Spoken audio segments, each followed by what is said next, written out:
At the Fairchild Tropical Botanical Garden in Coral Gables, researchers say this run-of-the-mill cactus is the first domino to fall. We're in a global biodiversity crisis. This Key Largo tree cactus, located in the garden's spiny forest, is just one of 60. In the United States, it's already considered extinct. The threat? Yeah. I think it's very real. Botanists like Jimmy Lang started to notice the species decline in 2015. By the following year, the population was cut in half.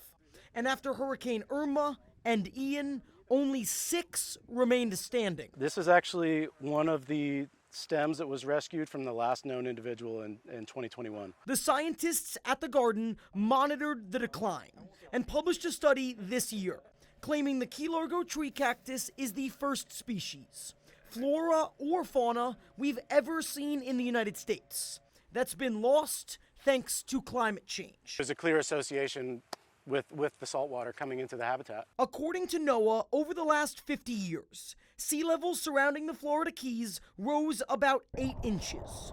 A serious environmental shift for islands that sit just a few feet above sea level. This is, the first time we've seen it where it's costing us a species in the United States. The few remaining cacti are now in a sort of plant hospital, being hand-pollinated each and every day by garden staff. If we can get seeds, we can almost ensure their survival. Underground inside the garden's seed bank, botanists are preserving plants on the verge of extinction throughout the country, including this cactus. The oldest successions we have are probably about to 1995, and so we're adding new stuff every day. The sub-zero temperatures freeze the seeds in time.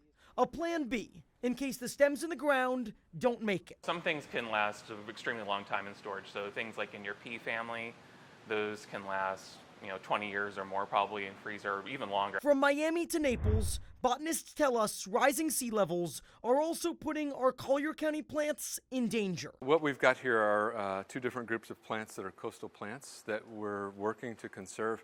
This is Thrinax radiata.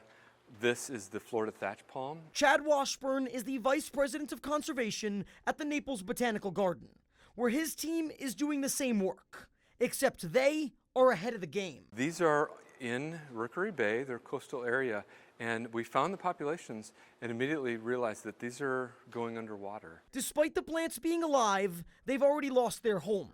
Translocation is one option, with a big ethical battle. Anytime you're moving any species to an area that it wasn't, you could be potentially displacing something else.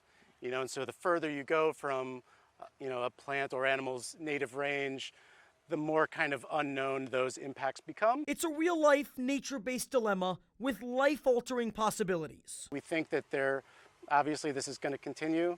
We think more and more species are going to be at threat. Now the choice is to let nature be nature, or adapt and survive. Reporting in Coral Gables, Ryan Arbogast, NBC2.